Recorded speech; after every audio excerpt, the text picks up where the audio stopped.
একসময় এক ছোট্ট গ্রামে থাকত সীমা নামের এক মিষ্টি মেয়ে। সীমা খুব সাহসী, অন্ধকারে ভয় পেত না, আর রাতে একা একা ঘরেও যেতে পারত।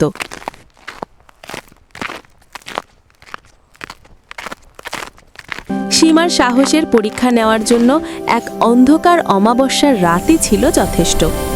গ্রামের সবাই যখন ভয়ে ঘরের দরজা বন্ধ করে দিয়েছিল, সীমা তখন জানালার ধারে বসে বাইরের নিঝুম প্রকৃতি দেখছিল।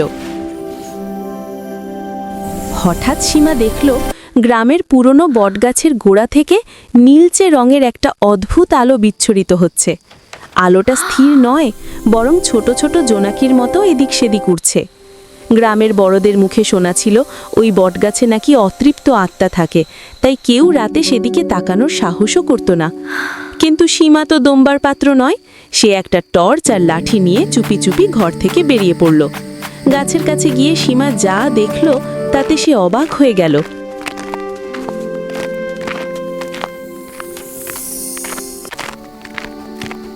ওয়াও, ভূত না অলৌকিকও না, এ যে বিশেষ ছত্রাক।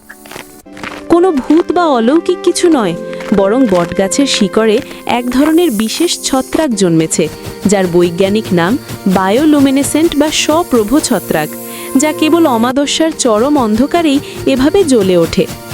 সেই আলোর নিচে ছটপট করছিল একটা ছোট্ট নীলকণ্ঠ পাখি। পাখিটার ডানা লতায় আটকে গিয়েছিল, আর তার গায়ের উজ্জ্বল পালকগুলোতে ছত্রাকের রেণু লেগে নীল আলোটা আরও রহস্যময় দেখাচ্ছিল। সীমা ভয় না পেয়ে শান্তভাবে লতাগুলো সরিয়ে পাখিটিকে মুক্ত করল। পাখিটি ডানা ছাপটে উড়ে যেতেই নীল আলোটা যেন সীমার চারপাশে একবার ঘুরে বিদায় জানালো। পরদিন সকালে যখন সীমা গ্রামবাসীদের ওই বটগাছের সেই ভুতুড়ে আলোর আসল রহস্য বুঝিয়ে বলল, সবাই তার তারিফ করল।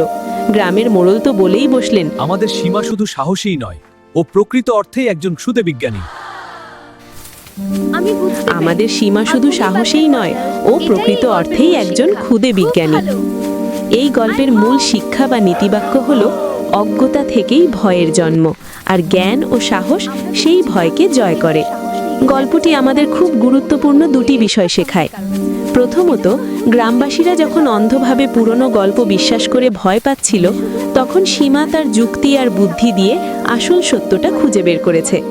আমরা যা বুঝি না তাই আমাদের কাছে ভয়ঙ্কর মনে হয়, কিন্তু একটু সাহস নিয়ে এগিয়ে গেলে দেখা যায় তার পেছনে কোনো না কোনো বৈজ্ঞানিক বা স্বাভাবিক কারণ আছে।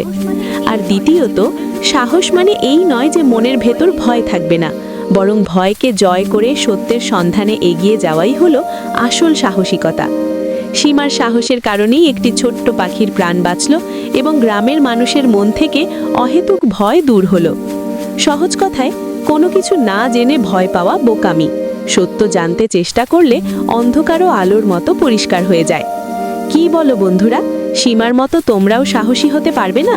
কমেন্ট করে জানাও দেখি আমার কজন বন্ধু সাহসী। ছোট্ট বন্ধুরা, আবার দেখা হবে নতুন কোনো গল্প নিয়ে পরের এপিসোডে। খোদা হাফেজ।